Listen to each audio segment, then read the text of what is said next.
Hey, what's going on everybody? Commander Crane here, and we are back with another Pioneer video, and today we're going to be talking about Dinosaurs, the complete guide for the entire format of Pioneer. If you're interested in playing Dinosaurs and you want to know the ins and outs of the different styles of Dinosaurs in Pioneer, this is going to be the premier guide on YouTube. So a couple things before we hop into the video here. At the end of the video, let me know in the comments section, is there a card that I forgot to talk about in this deck or in this video? I'm sure there probably is going to be a few that I forgot, like, oh, hey, I play this in my deck, or what do you think about this? Just let me know in the comment section below, and we can definitely discuss it, we can talk about it, just in case I happen to forget it. And if you are not familiar with this channel, or you're new to the channel, so Dinosaurs is my favorite creature type in Magic, and I've been playing Dinosaurs for quite some time.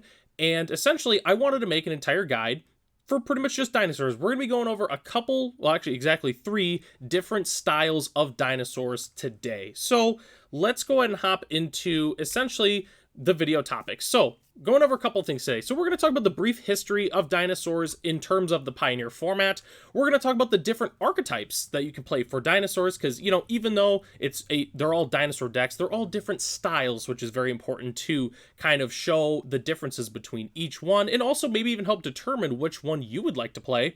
Other viable options, meaning, so we have our main cards and our main synergies, but we're also going to talk about a few cards that are or aren't dinosaurs, but are also still very good in terms of, the overall game plan. And then we're going to talk about some generic sideboard options in terms of, I guess more specifics, of cards that you really should be playing in your sideboard. So the last thing I want to talk about here before we hop into the brief history, we'll talk about my brief history with dinosaurs. So I've pretty much been playing dinosaurs really ever since they came out in Ixalan block. I've been playing it at different comp events in terms of standard, Pioneer, and even modern actually.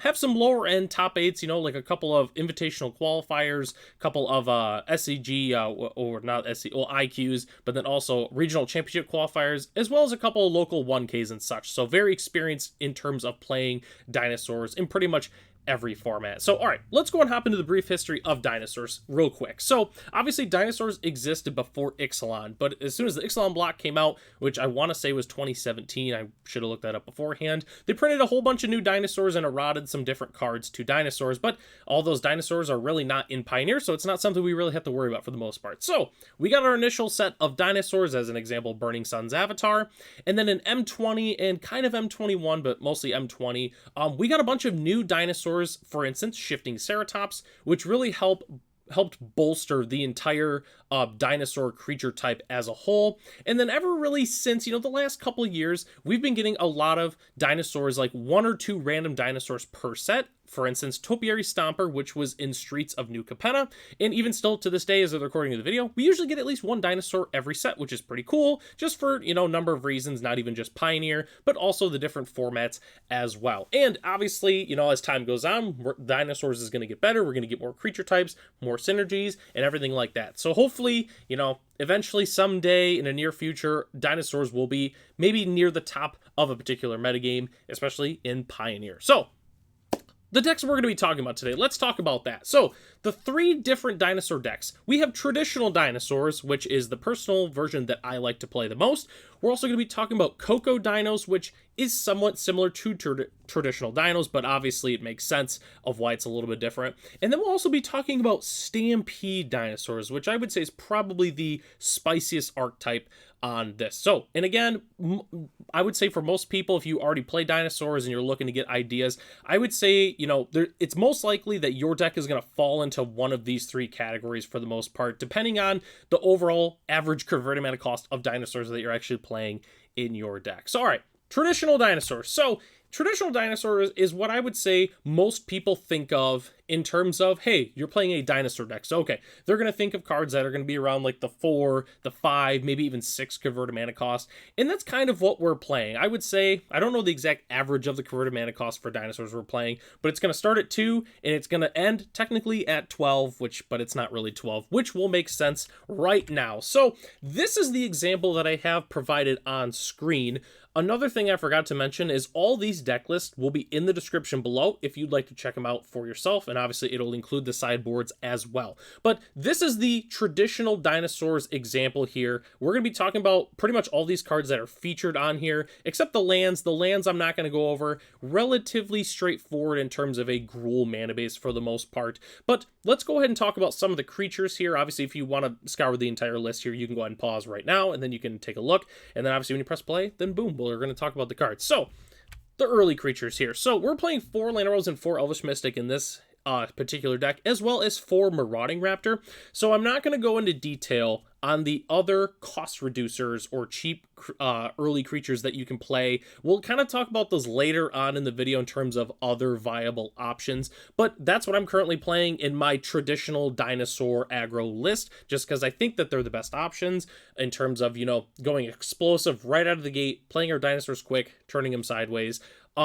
Marauding Raptor we're going to talk about here on the next slide, because our next slide is the featured dinosaurs of this deck. So Marauding Raptor, in my opinion, is the best card in this style of deck.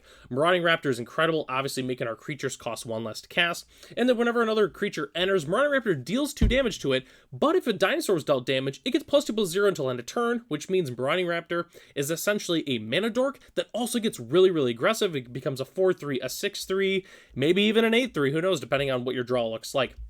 So what are we also playing in this list? Pugnacious Hammerskull. It's one of the new dinosaurs from Lost Caverns of Ixalan. Essentially, it's a 6/6 for 3, because whenever it attacks, while you don't control another dinosaur, it does get a stun counter, but that's very rarely going to actually happen. So it's essentially just a 6/6 for 3, which is an incredibly high rate. Ripjaw Raptor, classic from Ixalan. It's one of the few dinosaurs from kind of like the original Ixalan block that we still play in the deck. It works really, really well with Marauding Raptor, because obviously whenever it's dealt damage, we draw a card. So whenever we play Marauding Raptor, we play the Ripjaw Raptor, boom, essentially, you know, the Marauding Raptor triggers the Enrage, and then we get to draw a card, which is incredibly strong in this deck. So really huge fan of Ripjaw Raptor.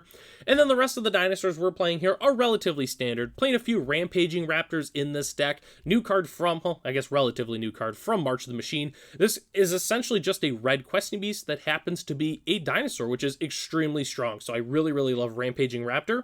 Regisaur Alpha. I love Regisaur Alpha. The card is incredible. We get 2 dinosaurs in 1. And I know what you're thinking. Oh, why don't we play Polani's Hatcher?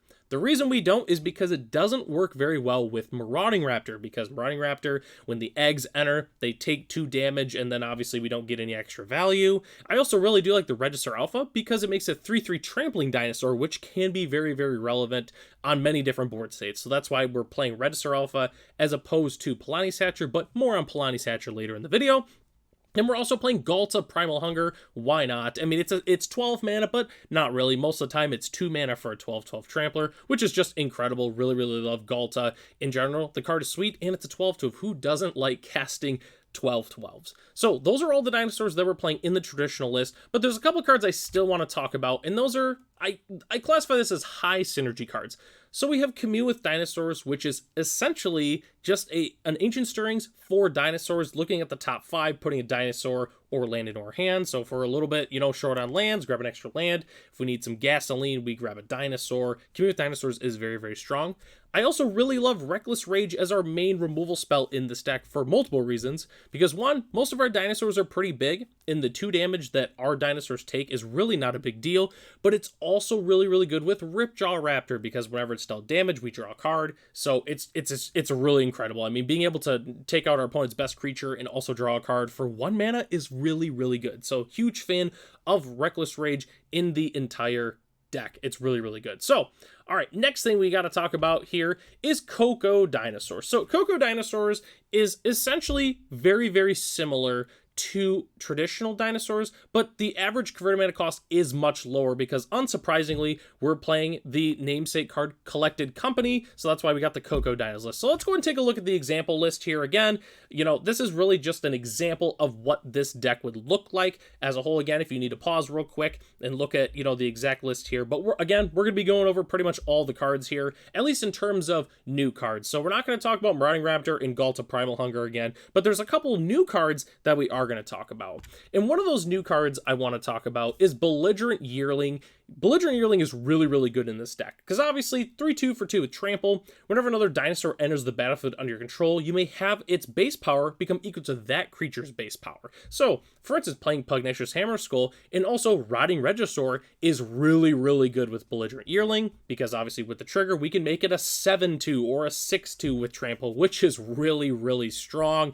Rotting Regisaur, obviously, having 2 big, massive 3-drops in a deck like this is hard for some decks to beat. I mean, we just put so much power into play, and there's really not anything they can do about it. So, huge fan of Rotting Regisaur in this deck. But there's also a couple other cards I want to talk about as a whole in this deck. Some other high synergy cards. So we're a Coco deck, primarily Gruul. So we also are playing Bonecrusher Giant and Reckless Stormseeker. Both fantastic options. Obviously, you got the stomp side of Bonecrusher Giant, but, also with playing Collected Company, sometimes, if we play Reckless Rage, for instance, and we hit like 2 Reckless Rage, boom, those are wasted slots with Collected Company. So at the very least with Bonecrusher Giant, we can still put some creatures into play. It's really, really good. Reckless Stormseeker, I really, really love, just because we're able to give our dinosaurs haste, which can be really sweet. And then obviously, if we do happen to get it on the Nightbound side, it gives it +2/+0 and trample, which when we're giving our, our 6/6s and our 7/6s trample on top of that, the game is going to end very, very quick. So huge fan of Collected Company in this deck. It's very, very strong. And that's obviously why we cut down the curve a little bit. In fact, the only creature we can't hit is Galta, because obviously, we want to have as many hits as possible, but considering how our deck is constructed, having a 1 of Galta is still very, very solid as a whole. So, that's everything in terms of Coco Dinos.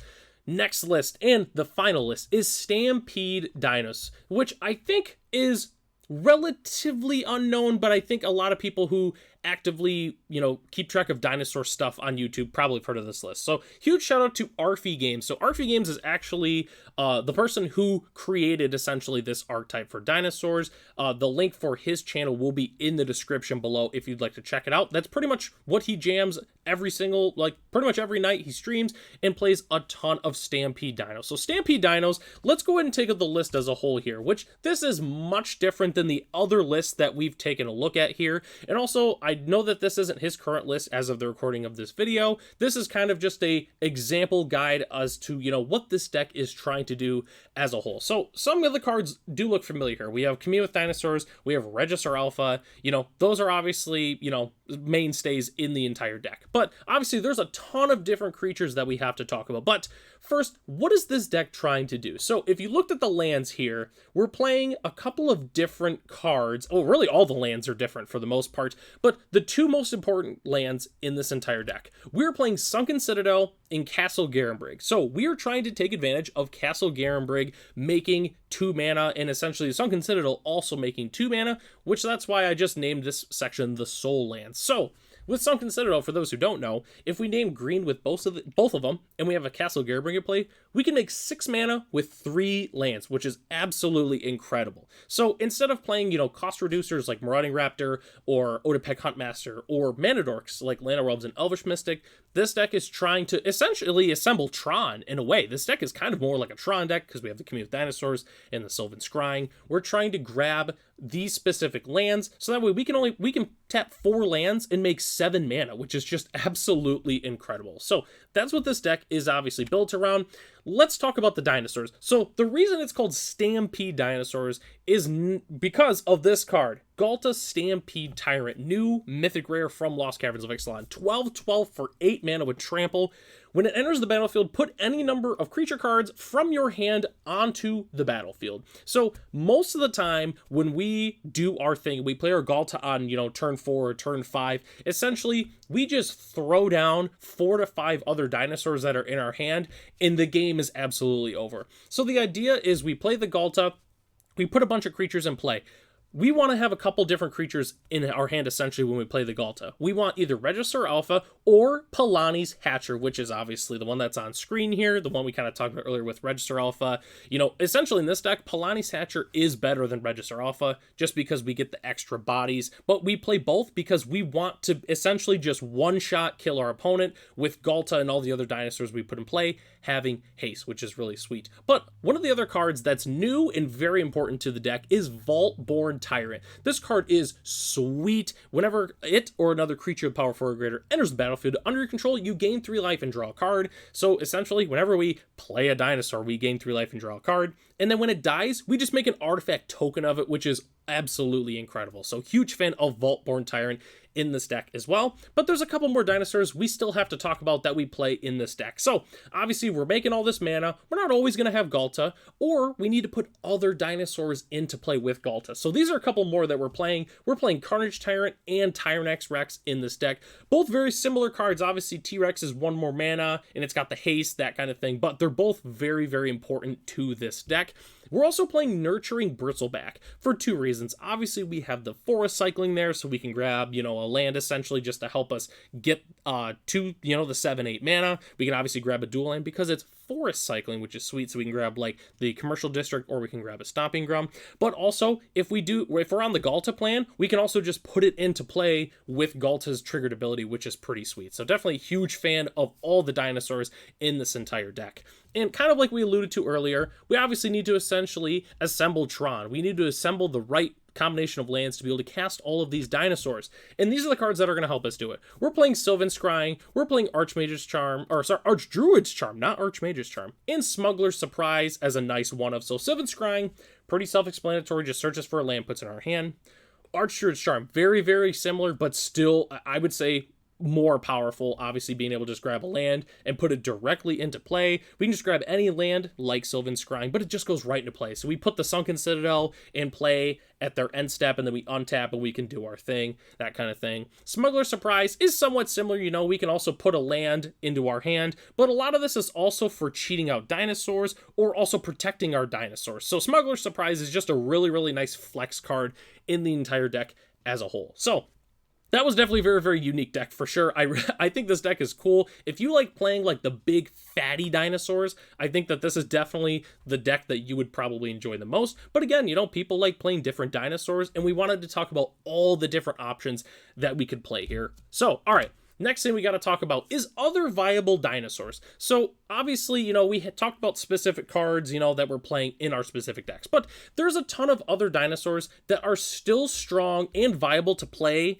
in all the different decks, realistically, and I wanted to talk about those. Okay, so Hulking Raptor and Shifting Ceratops are very, very strong 4-mana creatures, which we can play them in a number of different decks. Realistically, Hulking Raptor and Shifting Ceratops, they can fit into, realistically, any of the dinosaur decks. Obviously not as strong in the Coco deck, but still solid in their own right. Obviously, Hulking Raptor being able to make some mana is really, really good potentially in the Stampede list.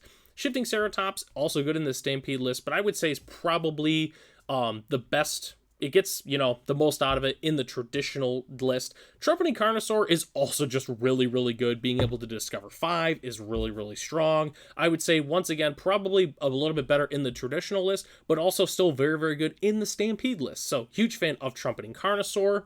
And then I also wanted to talk about a couple of non-dinosaurs that are still very, very strong in a number of different lists. So, kind of like what I was alluding to earlier with the mana dorks versus like the cost reducers, I also wanted to put in Ixali's Lorekeeper and Otepec Huntmaster. So, Otepec Huntmaster is very, very strong, except it is a 1/2. It dies to a stiff breeze for the most part in the format. So Otepec Huntmaster has a ton of upside, but, if there's a lot of removal going around in the format. So Otepec, I would say, is not quite as strong, but if you have a strong argument to play Otepec Huntmaster, I believe you for the most part. The card is really, really strong. And then Ixali's Lorekeeper, obviously being able to tap for any color mana for a dinosaur, but just keep in mind when you do play Ixali's Lorekeeper, you can't activate, you can't cast some of our sideboard cards with it, you can't activate Lair of the Hydra. There are things you can't do with Ixali's Lorekeeper, so do keep that in mind when you are playing this, really in any of the lists for the most part. I also wanted to include Triumphant Chomp. Triumphant Chomp is a very, very strong removal spell with a lot of upside. The only downside to this card is it is a sorcery. It's not an instant speed removal spell, which, depending on, I would say most matchups, it's actually very important to have the instant speed removal. But Triumphant Chomp has a ton of upside, so I would definitely keep that in consideration in terms of playing dinosaurs. Last slide I want to talk about here in terms of viable cards. I really do like Fight Rigging, especially in the Coco Dinosaurs list. Honestly, if you want to put a couple of them in there, I don't blame you one bit. Fight rigging is really good with Pugnacious Hammer Skull and obviously Rotting Regisaur. The card is sweet. Huge fan of fight rigging in that style of deck. Hornet Queen is also a very good option for the Stampede list just because you're able to essentially buy a lot of time. You get to the 7 mana, you play the Hornet Queen, you get 5 flying Death Touchers. It's really, really good. So Hornet Queen is a solid option as well in the Stampede list. The last card I wanted to talk about is See the Unwritten and also Storm the Festival, just because you can cheat in a bunch of dinosaurs in play when you play these different cards. I personally like See the Unwritten just because you do get to look at a couple of extra cards, and you can put in any creature too. It's not just, oh, Storm the Festival, I can't put in Galta. Well, with See the Unwritten, you can, for instance. So I definitely really like See the Unwritten as a whole. I think the card is sweet. So if you're looking to, play some spice in your dinosaur deck, I would highly consider trying out See the Unwritten. I think the card is very, very underrated. So those are all the different viable cards in terms of what you could still play in dinosaurs. The next thing I want to talk about is sideboarding. So a couple different main categories here. We have our Graveyard Hate, we have our removal spells, we have our Artifact and Enchantment Hate, as well as miscellaneous utility cards. The one thing I want to mention is I know what you're saying, oh man, but you didn't include Pithing Needle, for instance, in this. That's a great sideboard card. And you're 100% correct. This is mostly just, dinosaur-ish specific sideboarding plans. Obviously, I'm not going to talk about every single sideboard card that would be viable. I'm just giving a generic example of different cards you could play in your sideboard, and also just setting a baseline in terms of, if you're maybe not the best at building a sideboard essentially, and you want to know kind of the right way to do it for the most part. So, all right, let's go ahead and hop into it here. So Graveyard Hate is pretty simple. I would personally recommend playing either Tormod's Crypt, Grafdigger's Cage, or Soul Guide Lantern. You could also play Scavenging Ooze. I didn't include it on here just because A, it's not a dinosaur, and B, I feel like Scavenging Ooze has kind of fallen to the wayside a little bit in recent years, but it's still viable. But this is what I would say is your best options for Graveyard Hate. Technically, in the Jund Coco list, you could also play the Black Leyline if you'd like to, but that was more specific to that exact list, so I didn't include that on here. So, next thing, removal. Obviously, our opponents, depending on what they're doing, they're going to have creatures we need to take out. I personally like Rending Volley or Lithomantic Barrage. I think both are fantastic options. Scorching Shot. I really love Scorching Shot because it's able to take down some really pesky big creatures. For instance, like Shieldred the Apocalypse, for an example, just because Shieldred is very, very big. I also really like Anger of the Gods effects. I think Anger of the Gods is the best one to play right now, but you could also play Brotherhood's End as a nice sweeper. I think those are both fantastic options, but you could also even play like Flame Sweep or something if you're trying to play a sweeper that's not as dedicated to the red mana, and if you want that instant speed also as well. Figured I'd mention that. So, next thing we gotta talk about is the Artifact and Enchantment Hate, which I'm gonna be honest with you, there's a lot of different ones you could play, but if you're looking to play Artifact and Enchantment Hate, I think these are the best options. Pick Your Poison is fantastic. It's also really, really good against Rakdos Vampires because you can make them sacrifice a creature with flying, but it's just really, really good. I love Pick Your Poison.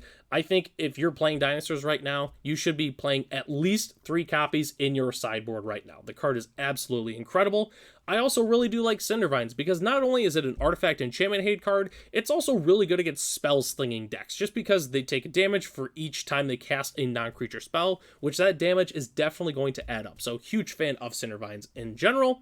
And then the last thing we have to talk about is just a couple of miscellaneous cards. They really didn't fit into any specific category, but I still did want to mention them. Rampaging Ferocidon and I guess also Giant Cindermaw are fantastic options because not only are both of those cards really, really good against the Amalia combo decks and other life gain strategies in the format, but they're also dinosaurs. So we can grab them off of our Commune with Dinosaurs. We get to play Cavern of Souls and it's uncounterable. Huge fan of Rampaging Ferocidon and Giant Cindermaw.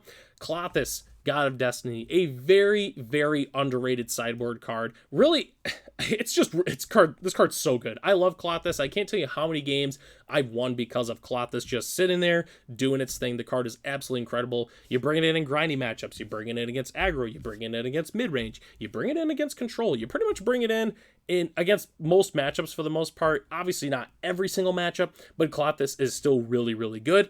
I also threw in Heroic Intervention in addition to Smuggler Surprise, just because being able to protect all of our dinosaurs and other important permanents from board wipes or removal of any sort is really, really good. So huge fan of Heroic Intervention. I would definitely consider playing it in your sideboard. That is, if you have room, I would say it's one of the more least important cards, but it's still really, really good. You can pretty much just win the game with a well-timed Heroic Intervention. So huge fan of that card. So that pretty much takes us to the end of the video, but there's a couple things I want to talk about with the final recap. So obviously, the biggest thing is if I forgot to mention a card on here because you play it in your deck, you know, like, let me know in the comment section first. You know, if there's a card that I did not talk about here that you are playing in your specific dinosaur deck and, you know, I didn't mention it, just let me know in the comment section. I always read your comments and things like that. So I'm very interested to see what everyone else likes to play with dinosaurs. And again, it really comes down to whatever you like to play. Some people like the collected company small aggro decks. Some people like the more traditional dinosaurs. Some people just want to play 6, 7, 8 drops and just crush your opponent. And really, whatever one you want to play is perfectly fine.